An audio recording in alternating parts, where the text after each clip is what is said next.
Good evening and welcome to NTD News. I'm Tiffany Meyer in for Stephania Cox. Here are today's top stories. President Biden making his first public comments on the mutiny in Russia. What's next after the short-lived rebellion by Wagner mercenaries? The Supreme Court dismisses a case regarding a D.C. hotel previously owned by former President Trump. Congressional Democrats were trying to access documents from the hotel. Attorney General Merrick Garland, did he lie to Congress? That's at the heart of the question that the GOP says could lead to an impeachment inquiry. It's over the agency's handling of investigations into Hunter Biden. The Supreme Court declines a Louisiana gerrymandering case, but its recent decision in a similar Alabama case could mean an automatic victory for Louisiana black voters. And the Colorado Club Q shooter sentenced to life in prison. This after pleading guilty to the murder of 5 people at a nightclub in Colorado Springs last November.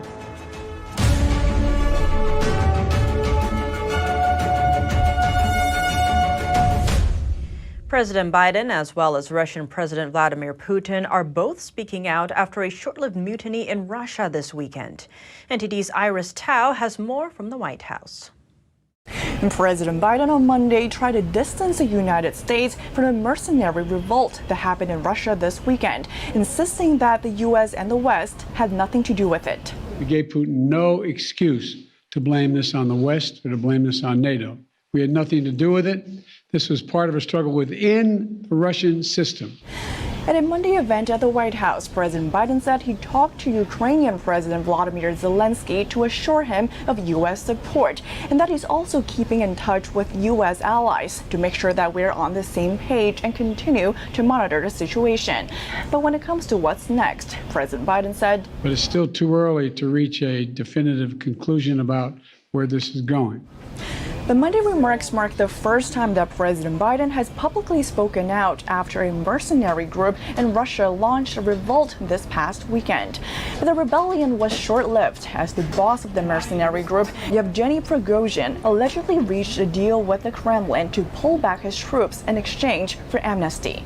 In an audio message on Monday, Prigozhin says he halted their march to Moscow to avoid bloodshed, adding that it was meant to be a protest, not an attempt to overthrow the regime. Дорогие друзья. The Russian President Vladimir Putin on Monday said that it was a colossal threat meant to weaken the country, adding that he will bring to justice the organizers of the rebellion. It's too early to speculate on the impact these events might have. The White House on Monday echoed President Biden's message that they don't know where this Wagner incident would go next. But China, meanwhile, explicitly voiced support for Russia on Sunday, saying that it supports its efforts in maintaining national stability. The White House, in response, said that it has told China and other countries to not provide any help to Russia's war machine. Reporting from the White House, Iris Tao, NTD News. And to get more insight into Russia's internal conflict, earlier we spoke with Lieutenant Colonel Darren Gobb, an international military strategist. Colonel Darren Gobb, thank you so much for joining us. Great to have you on the show. Tiffany, thanks for having me. Over the weekend, a lot happened in Russia. We have the Wagner mercenary group. Was it a coup? Was it internal fighting? What was maybe the instigator here? Well, Tiffany, first I'll tell you, I wish I had the answer to that question, and I'm sure a lot of people that are on the news talking today wish they did as well. But frankly, it's probably a very small circle of people who know what that really is all about. Putin, Lukashenko, Prigozhin himself. I mean, it's not going to be a very big group. So going off of their statements and what we understand so far, it seems like the entire thing was about a dissatisfied Prigozhin. He said he was marching on Moscow in order to get attention on some of the injustices done against his Wagner group mercenaries, and when he claimed that about 2,000 of them were killed by Russian attacks. Now, that is, of course, unverified, but that's what we know is out there in media right now. And, of course, based on the fact that it's in the media, my usual first response is to look somewhere else and think it's probably actually something else, too. And reports are noting that Putin boarded a private plane soon after this. Other reports are saying that Putin folded. Is this premature celebration that this is an end to Putin? Well, first of all, I'd be careful celebrating the end of Putin. I mean, and Russia has a very long and storied history of replacing one autocrat with another autocrat, and sometimes it's better to deal with a dictator you know than somebody new in the midst of what's going on already. I've seen the reports of airplanes leaving and people leaving. I'm not necessarily certain that those are fact, but what I do know is that Putin has a history of surviving a variety of things from his time in the KGB, and he's still here. So if he's willing to put on a gambit of some sort that would advantage him, he will take it all the way to even leaving Moscow himself if he thought it would secure his place in charge and in control of Russia still. And speaking of Putin's survival history, was this a coup or was it just for show? Well, that's really what it's going to come down to. And the question that we really need to answer, or I guess to say you have two answers you could come to. It was real or it was staged. Both of them lead you to different conclusions. I'm not really 100% sure where I land on that scale yet, but what I do know is that probably the best indicator to be looking for as we move from here forward is Prigozhin himself. Does he get to Belarus? Does he survive very long while he's in Belarus if he actually gets there? Now, again, Russian history tells us that they tend to put people into exile, and when they go into exile, they tend to disappear very quickly, all the way back to the Russian Revolution when that happened, the most recent time. So I'd be very cautious and I would watch Prigozhin carefully. Ultimately, though, I really can't imagine that Putin didn't have some knowledge of this and seek some advantage through it, but only time will tell.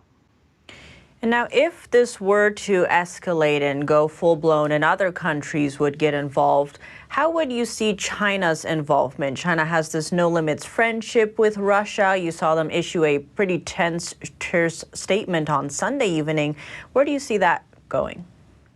Well, I think we need to remind ourselves in foreign relations, there's no such thing as friends. There are only allies.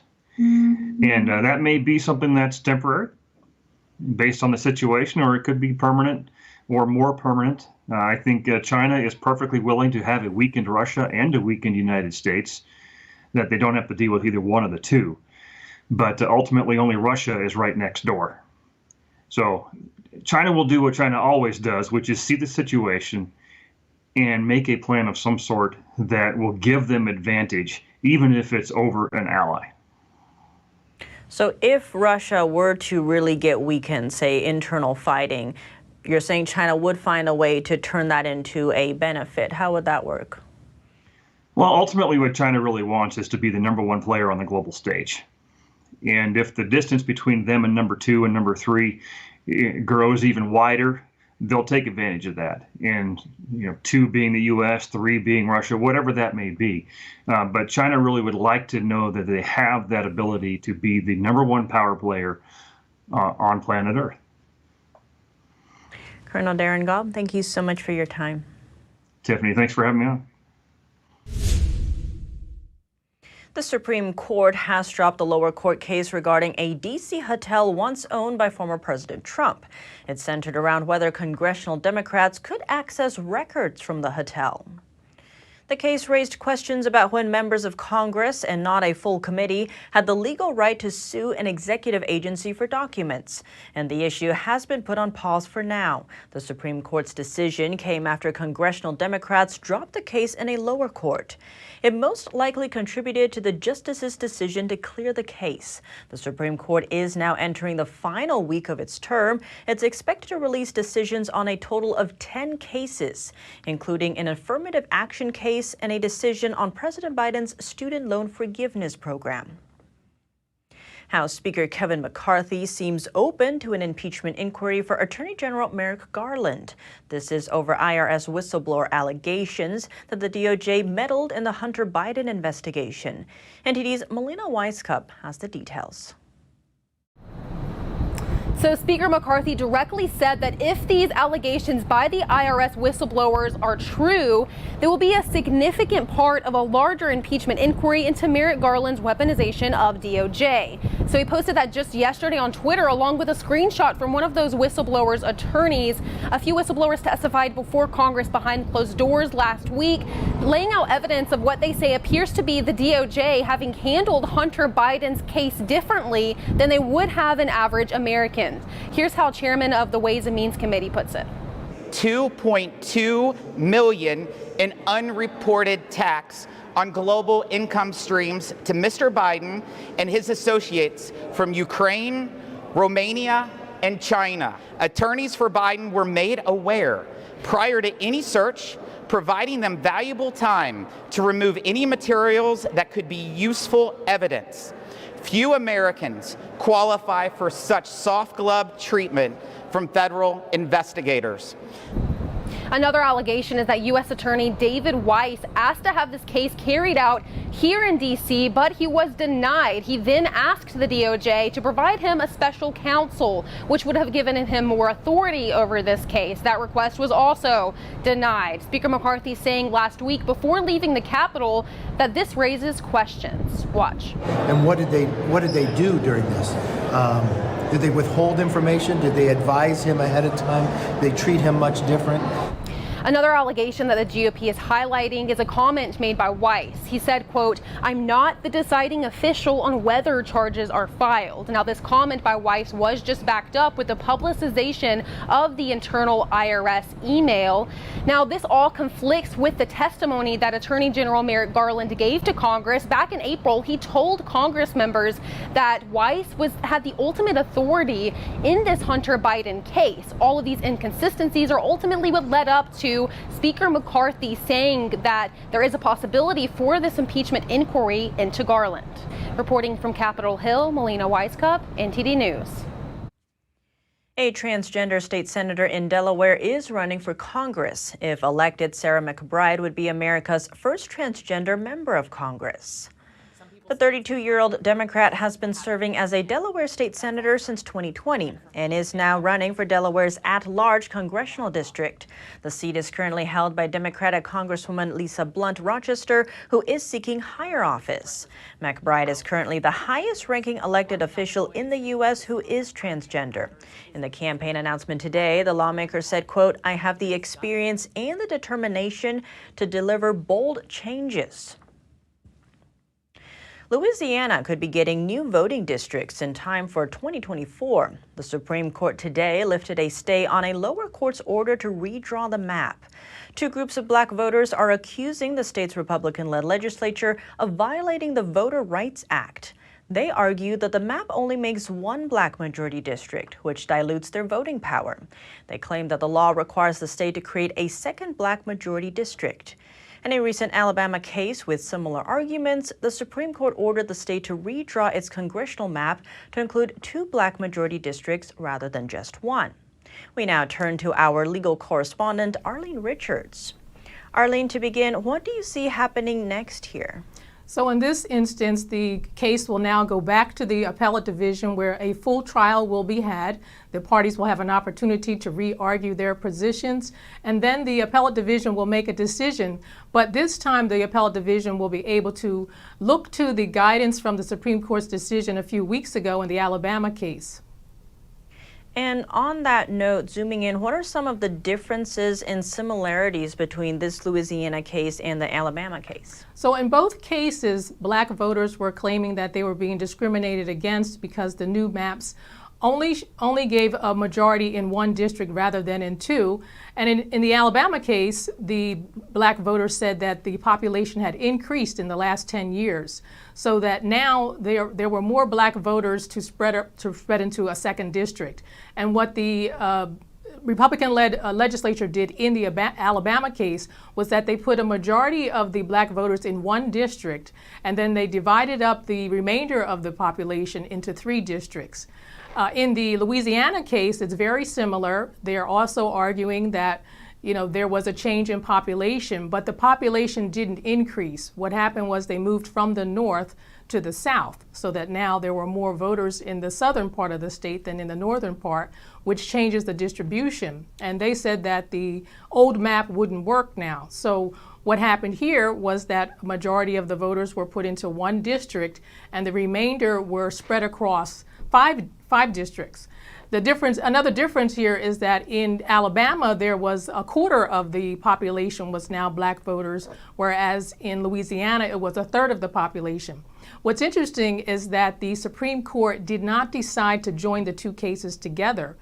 They had an opportunity to do that, but they decided to put this case on hold, the Louisiana case, and only decide on the Alabama case. So it could indicate that there are more differences here than we actually realize.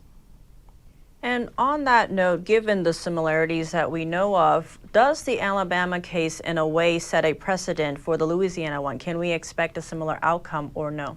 Well, I think everyone who's seeing this today is expecting that it will be a similar outcome or the same outcome.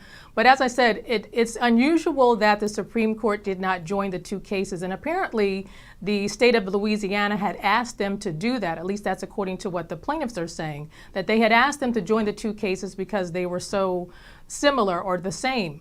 But now Louisiana is arguing that there are some significant differences, and one of them being that the population hasn't changed. They say the population has stayed the same, and that the distribution, I think, for the second half, for the second district, is much spread out a lot more than it is in Alabama. So they're saying that a second district could not be made out of the remainder of the voters because of how much they are spread out across the state.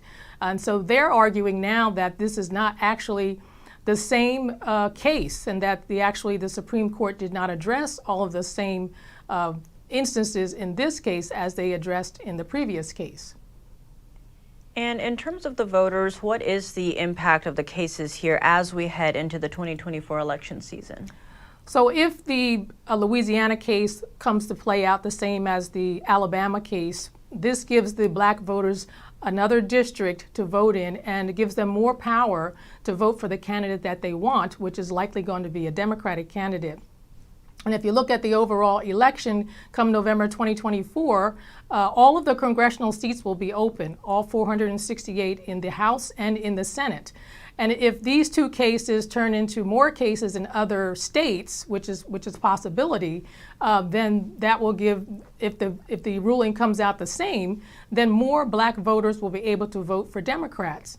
And there's a chance that the Republican majority that we now have in the House could turn into a Democratic majority. The Senate could remain a Democratic majority. And we don't know what's going to happen with former President Trump and his candidacy for president. If Biden gets back into the White House, then you'll have Democrats all across the board. And that could mean significant changes for this country. An important story, Arlene. Thank you for your insights. Thank you, Tiffany. The shooter who killed 5 people at a Colorado nightclub last November is now sentenced to life in prison. 23-year-old Anthony Lee Eldridge pleaded guilty to 5 counts of murder plus other charges. Colorado 4th Judicial District Judge Michael McElhenney handed down 5 life sentences to the shooter today. Survivors and relatives of the victims addressed the court before the sentencing. And the gunman also pleaded guilty to 46 counts of attempted murder and 2 hate crimes. On November 19, 2022, he walked into Club Q, which is an LGBTQ nightclub in Colorado Springs, and opened fire with a rifle. People at the nightclub later tackled and disarmed him. In addition to the 5 life sentences, one for each of the murder victims, the shooter received 2,200 years in prison on the other charges. Up next, presidential hopeful Ron DeSantis today laying out his first major policy since announcing his run. The Florida governor was in southern Texas talking about immigration.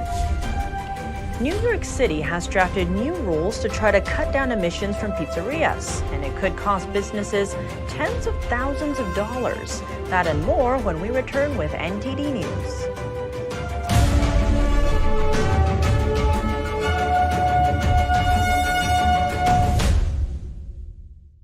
Did you know ESG is impacting every part of your life? From rising gas prices to global food shortages to out-of-control inflation, even losing your freedom of speech and being censored on the internet. It's all being driven by ESG ideology. Who's in control? What can you do about it? Find out in The Shadow State, the first documentary exposing ESG. The ESG movement of governments and corporations operates in the shadows. Only the light of truth can expose it. Watch The Shadow State documentary, streaming now.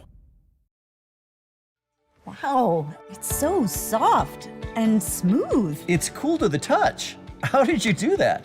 Well, we took MyPillow's patented fill and combined it with this new technology that we didn't have back then when I invented MyPillow to bring you the best pillow in history, MyPillow 2.0. Because of all of you, MyPillow 2.0 has been a huge success. And now we're bringing you our best-selling Go Anywhere MyPillows with the same temperature-regulating technology. Made with my patented adjustable fill and brand new cooling fabric, they're truly the next generation of MyPillow. So go to MyPillow.com or call the number on your screen. Use your promo code to save over 60% on our MyPillow 2.0 4-pack special. You'll get 2 MyPillows and 2 Go Anywhere MyPillows. Regular $259.92, now only $99.98. King size just $10 more. This is a limited time offer, so please order now. The homeless problem is getting worse, it's not getting better. Crime is getting worse, it's not getting better. Regulations are getting worse, it's not getting better. People are bailing on California in record numbers. More than half of Californians are considering moving. It might be harder to find a U-Haul than to find your next home. The exodus of people moving out of California is not new. No sane person would want to leave California if they could make it here. For the first time ever, people are leaving. In 2020, California lost 650,000 people. Several high-profile companies have moved their headquarters. This place is going to sink. Watch, they already have high taxes. Our problems are man-made. All you have to do is pay attention. It's the money that's doing the talking, the California legislature. It can't go on forever like this. There's a lot of people that you would be surprised by their stories.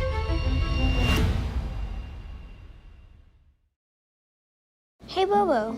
Do trees tell each other stories? I'm sorry. I'm afraid I don't know that. Hey, why don't we go find out? Listen. Do clouds take naps? I couldn't tell you. Dad, do stars visit their friends? Look!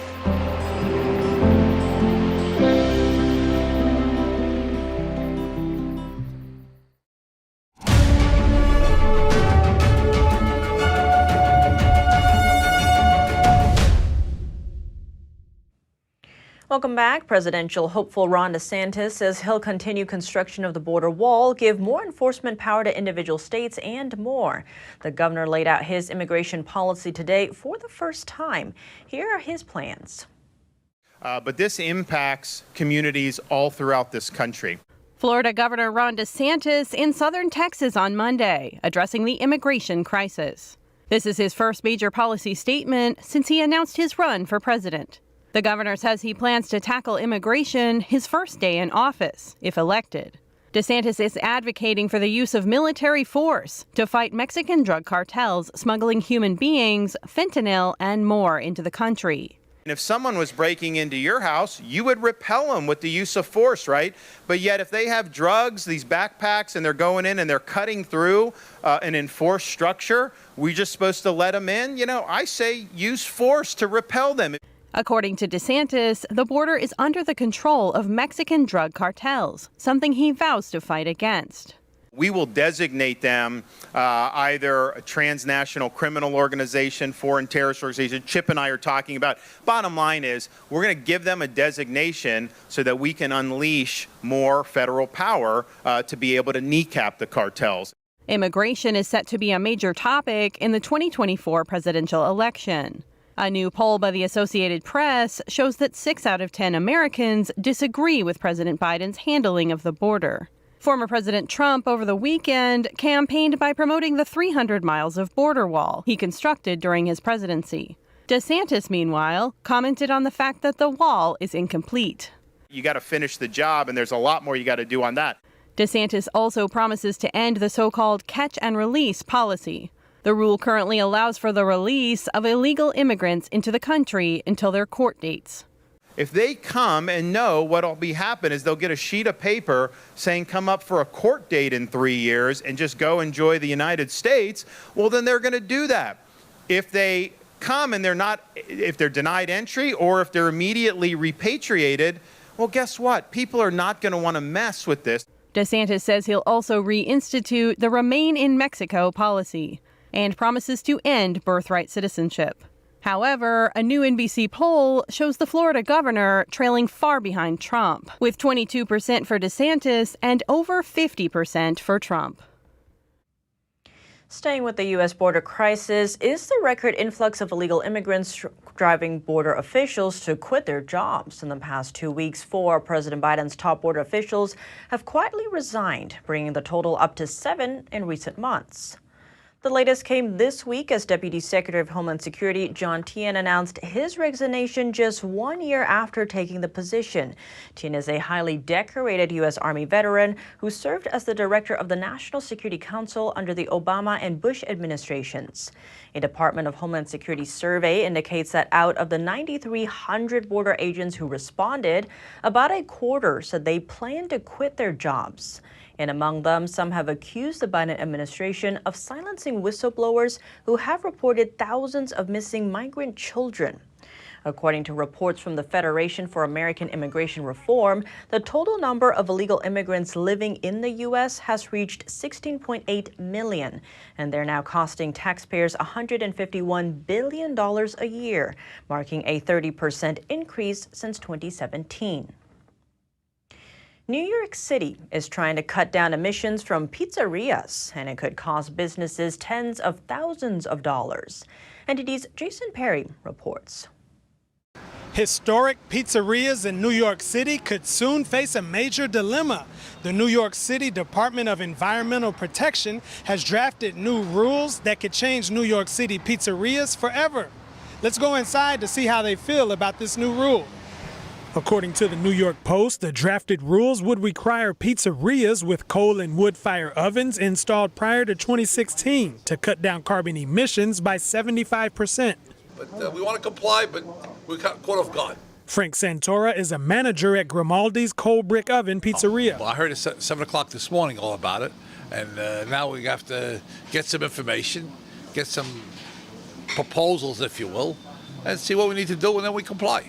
If passed, the rule would allow Grimaldi's pizzerias and others to keep their coal or wood fire ovens. But they would need to install a kitchen exhaust scrubber to cut down on emissions, and it could cost tens of thousands of dollars. Anthony Pashina, a consultant at the restaurant, added this. And we got to keep it going. So if we have to comply with the scrubber, we have to comply. Otherwise, if we say, okay, we give up, a lot of people are going to be unemployed. The spokesman for the New York City Department of Environmental Protection said this in a statement, according to the New York Post. All New Yorkers deserve to breathe healthy air, and wood and coal-fired stoves are among the largest contributors of harmful pollutants in neighborhoods with poor air quality. We spoke to some people outside to see how they feel about the new rule. It's worth it for our environment, for sure. I mean, part of me is like, yeah, you have to like prioritize like the environment nowadays, but part of me it's like, it must be like taxing for the people that own this restaurant. So maybe they can meet like in the middle. You know, it's hard. I'm still like stuck on the gas stove situation. I mean, to me, it's so bizarre. There's an understanding of what needs to happen, but I think the steps in order to get there are not being considered for the everyday, day-to-day normal business keeper or person, just like person with a gas stove. I don't think cutting down the coal ovens is really going to move the needle. Anything you want to add?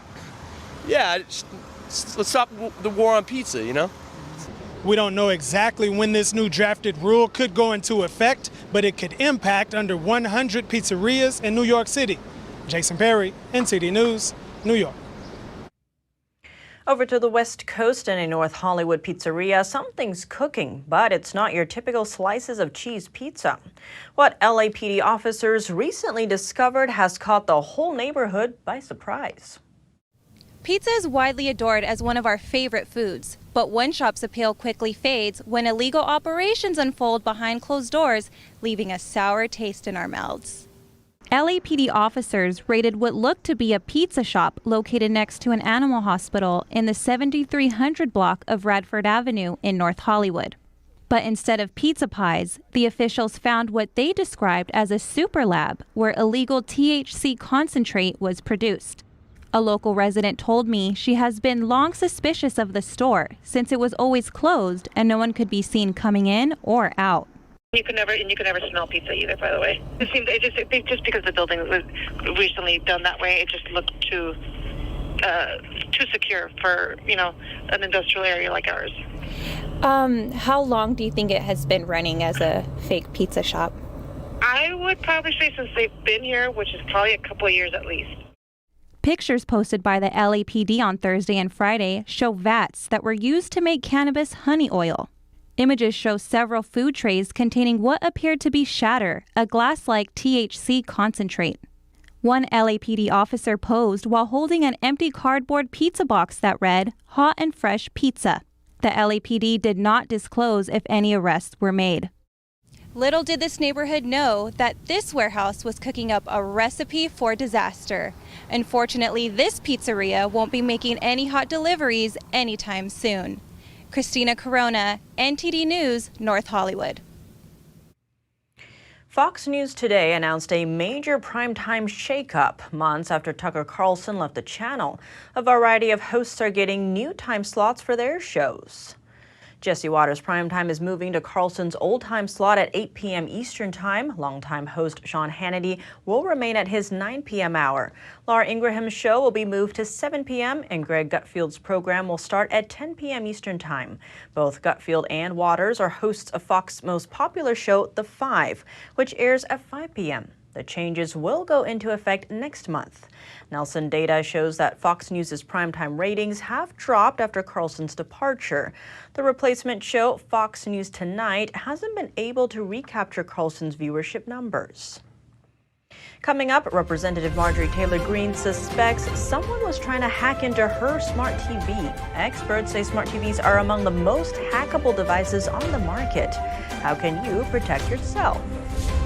And arguably the most forecasted recession in U.S. history has stubbornly refused to appear. We'll explore why after the break.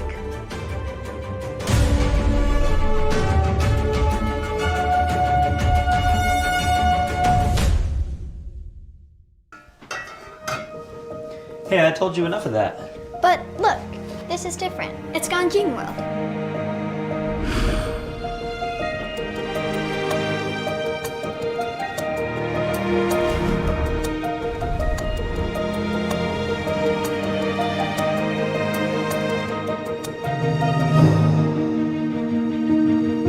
Ganjin World. Family-friendly entertainment. What if you could whiten your teeth by simply brushing your teeth? Now you can with Smile Actives, the teeth whitening breakthrough that safely gets your teeth white and keeps them white every day, just by brushing your teeth. I never thought that whitening my teeth could be so easy. I just put the gel on the brush, the toothpaste on it, brush, and I can see my white teeth. Simply add Smile Actives to any toothpaste and our patented PolyClean technology activates into a powerful microfoam that penetrates into the enamel surface to safely lift and remove stains. You need a simple way to whiten your teeth. Without strips, without trays, without going to the dentist. And it was about time that a product was developed that you would be able to do that with just brushing. And now, Smile Actives is even better with new Pro Whitening Gel with 33% greater whitening power, clinically shown to whiten teeth faster, up to 8 shades. 100% of users saw whiter teeth.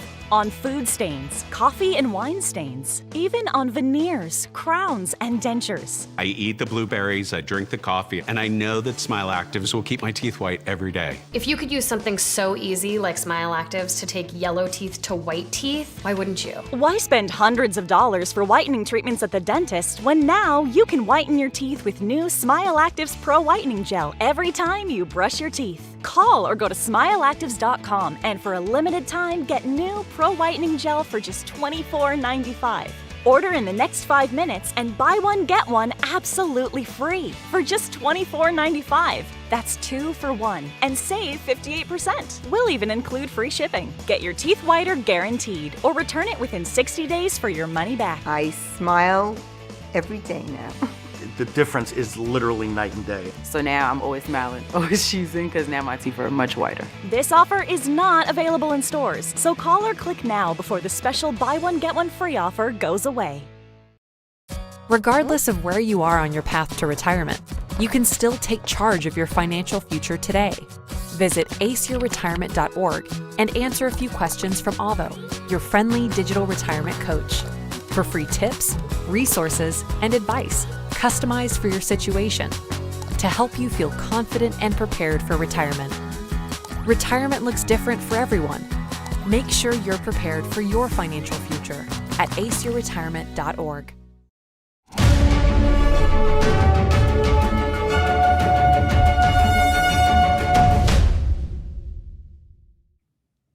Welcome back. Representative Marjorie Taylor Greene suspects someone was trying to hack into her smart TV. Over the weekend, she tweeted that it turned on by itself and showed someone's laptop trying to connect to it. The FBI says smart TVs are not very secure. What are the dangers and how can you protect yourself? NTD's Faye Quarter finds out.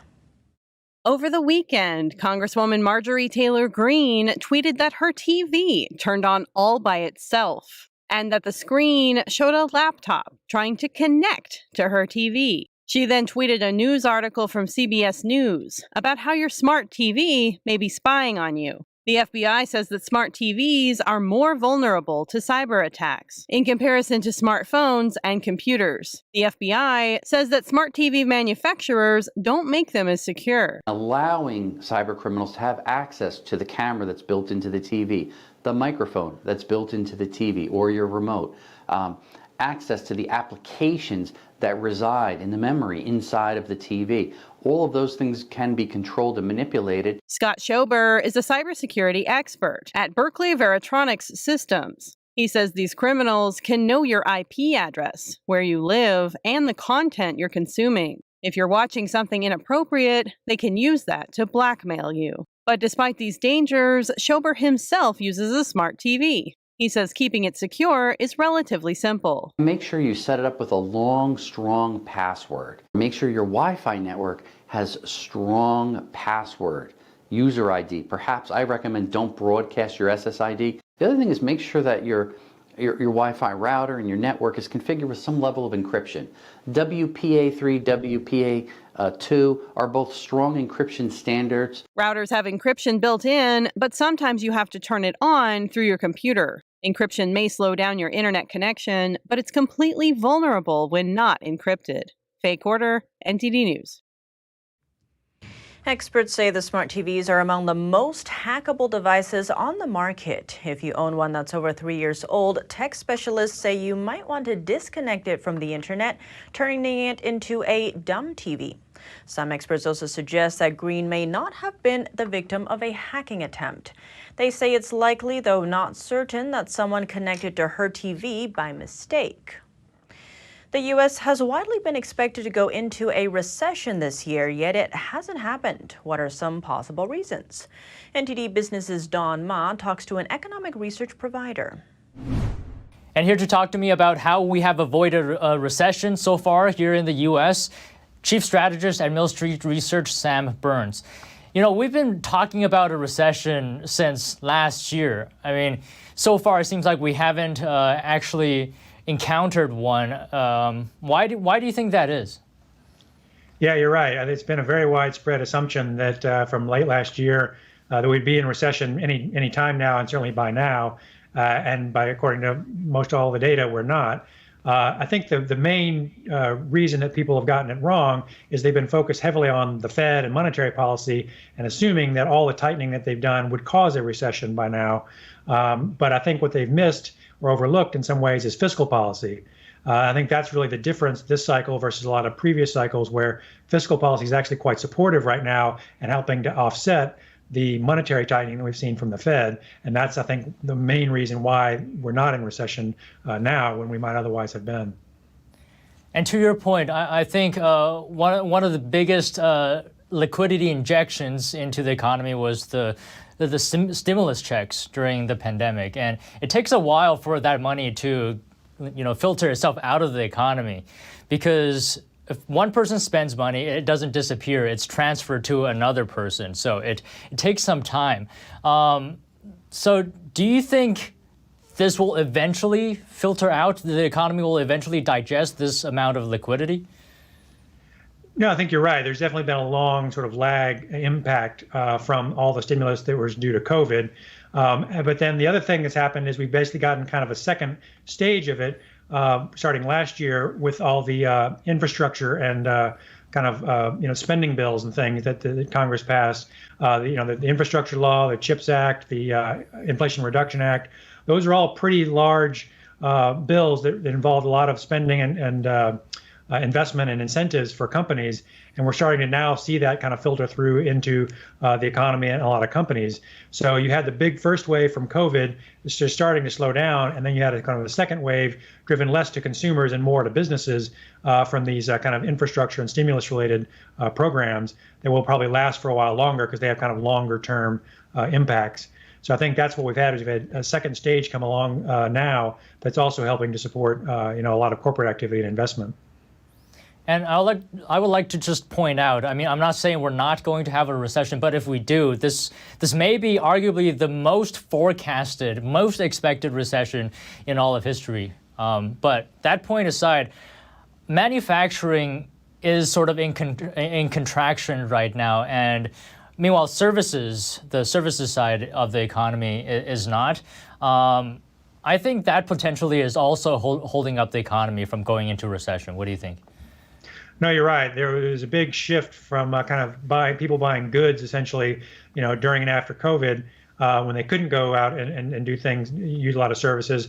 And now it's gone the other way where the spending on services has really jumped up. A lot of travel, entertainment, going out, all those kinds of things are really seeing pretty strong spending. And I see that when I look at analyst earnings activity for a lot of the companies that are involved in travel and entertainment and things like that. So there's definitely a lot of that going on right now, people wanting to go out and do things that they couldn't do the last couple of years. So from the consumer side, that's very much what's driving spending right now. And the fact that the labor market is still strong and wages are still pretty strong means that there is money available to do that in the economy. So you have a strong job market and you have some of this kind of corporate infrastructure-led spending. I think those two things are really helping offset the impact of higher rates from the Fed. All right, thank you for talking with me today, Sam. My pleasure. 60 years ago today, John F. Kennedy's visit to West Berlin marked a crucial moment during the Cold War. It was a turning point as tensions between the United States and the Soviet Union reached their peak. NTD's Andrew Thomas has the details on JFK's moving rhetoric. I am proud. American President John F. Kennedy gave an historic, celebrated speech in West Berlin 6 decades ago. The Berlin Wall had been built just 2 years earlier, creating a brutal divide in the city between the Allied West and Soviet East. He had just been to the Berlin Wall, and based on what he experienced there, he decided to totally rewrite his speech. That's how this emotional but also hard-hitting speech came about. Support for West Berlin, located deep inside communist East Germany, was critical. West Berlin, I think, was a very clear sign that what you associated with basic rights, with democratic rights, the right to vote, with freedom, peace, and hope, that you can't give up on these things. Kennedy's speech marked a crucial point during the Cold War. The democracies of the West would not let communist dictatorships spread across Europe. There is this incredible picture that shows that the streets were full of people. There are estimates that between 400 and 500,000 people were out on the streets. From young to old, all were represented there. They wanted to know what is their position of the USA in regard to their home city. Kennedy's speech is particularly relevant today amid Russia's war in Ukraine. Andrew Thomas, NTD News. Still to come, Hollywood actors Ryan Reynolds and Rob McElhenney are at it again. After taking an unknown English soccer club to new heights, they're trying their hand at a new sport. And at the Paris Air Show, 2 companies showcase supersonic and hypersonic aircraft. Both attempt to revive the spirit of the iconic Concorde. Stay tuned for more when we come back.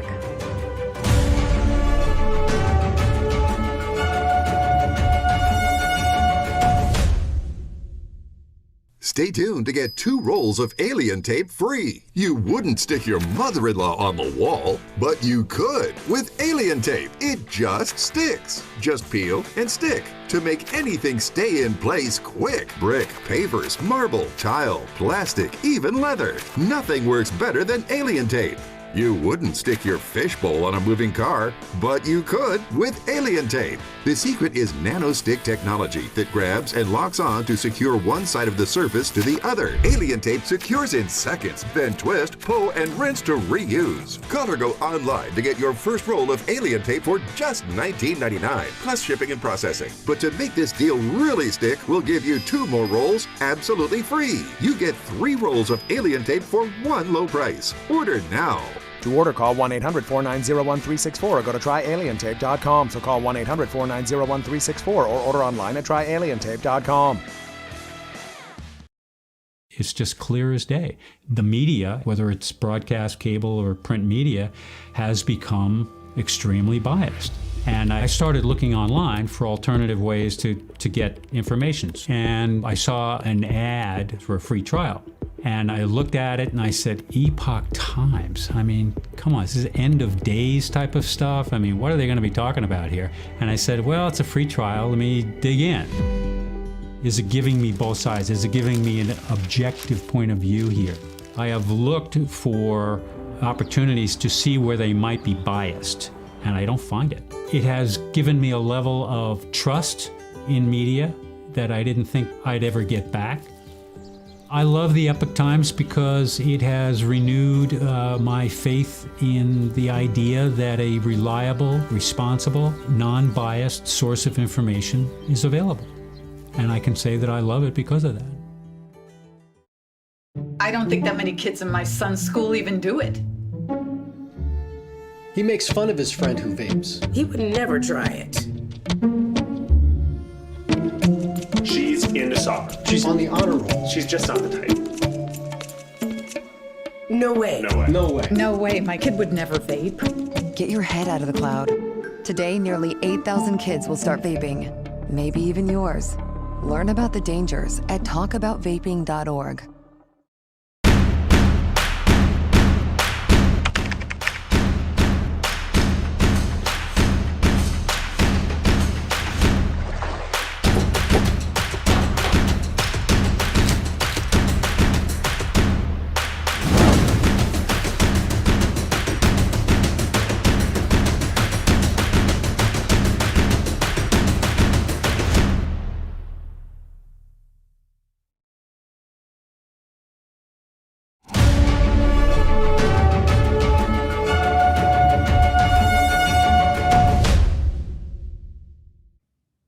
Welcome back, and now for your sports news, we have NTD's Dave Martin joining us.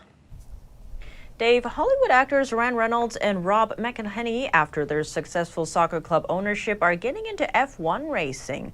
What can you tell us about this? Yeah, they're part of an ownership group that's purchasing a 24% stake in Alpine Racing. Now, their parent company is Renault. The transaction itself is for approximately $218 million. But I think as owners, they've shown that they bring more than just, millions of dollars to the table. Their positive attention, Reynolds alone, his fan support is huge. They're going to be interested in whatever he does. But they also have a short track record, though, of success. I mean, their 2.5 years with Wrexham was chronicled in the Welcome to Wrexham docu-series, where after 15 seasons, the club was actually promoted to 4th tier status in England. And I think it really showed their dedication as sports owners. And Dave, moving to tennis, Carlos Alcaraz has moved to the #1 in the rankings. That's moving past Novak Djokovic. What's the significance of this? Well, who's #1 is always important, of course. And Djokovic, I mean, he spent more time at #1 than anyone in history. As for right now, it's just going to determine the seedings for next week's Wimbledon.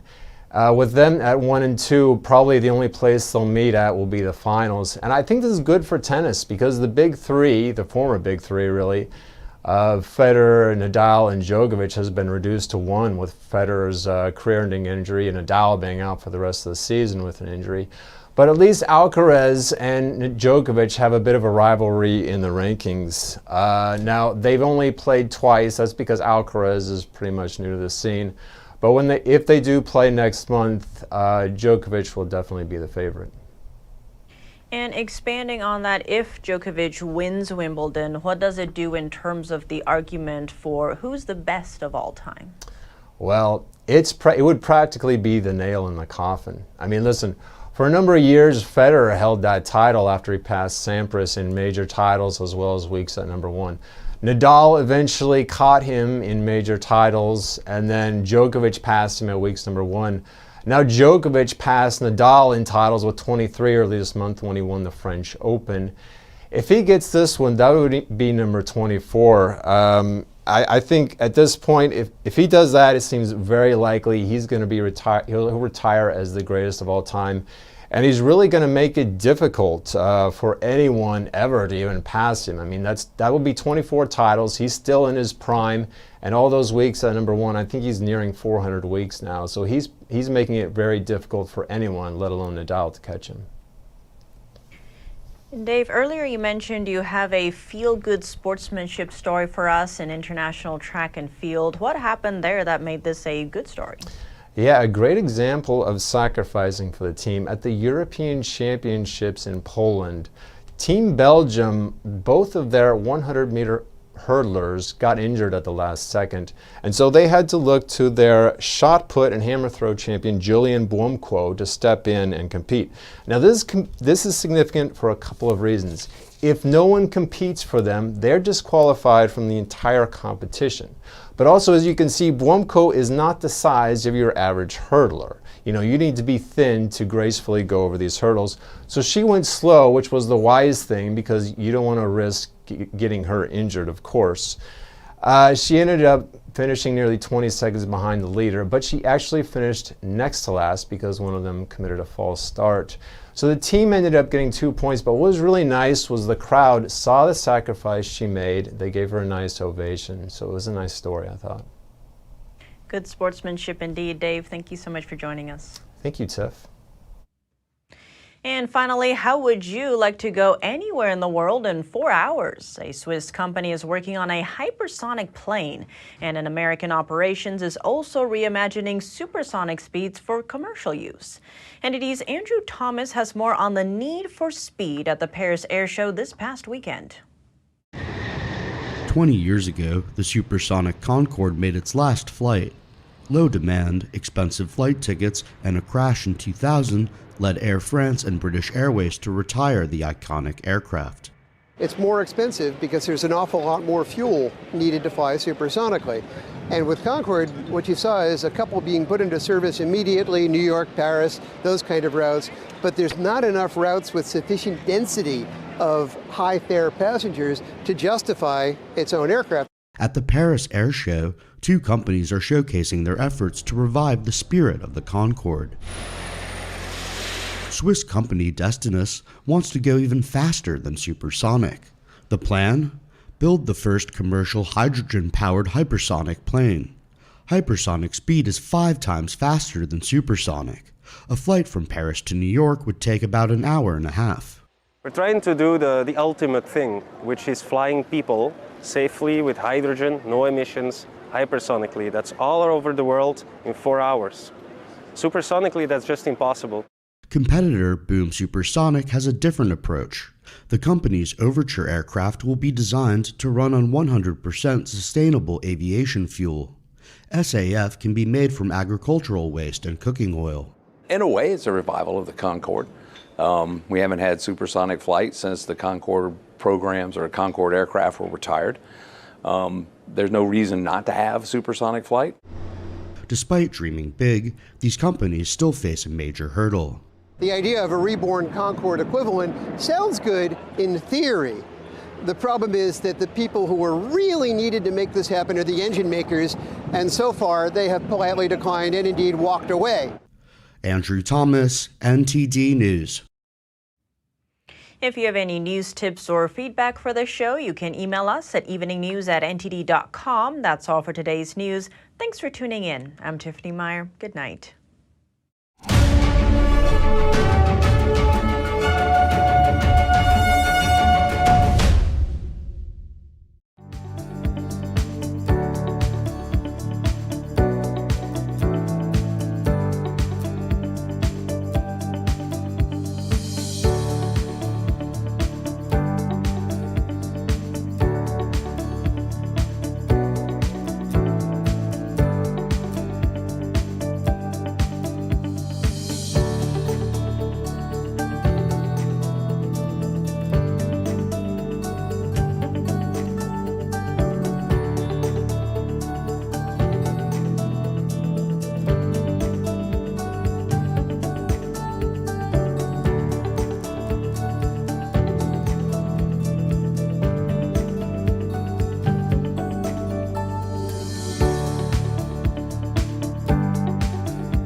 Thanks for watching us on YouTube. Did you know YouTube only keeps selective videos on its platform? So if you want to make sure you get the full picture, just subscribe to our newsletter.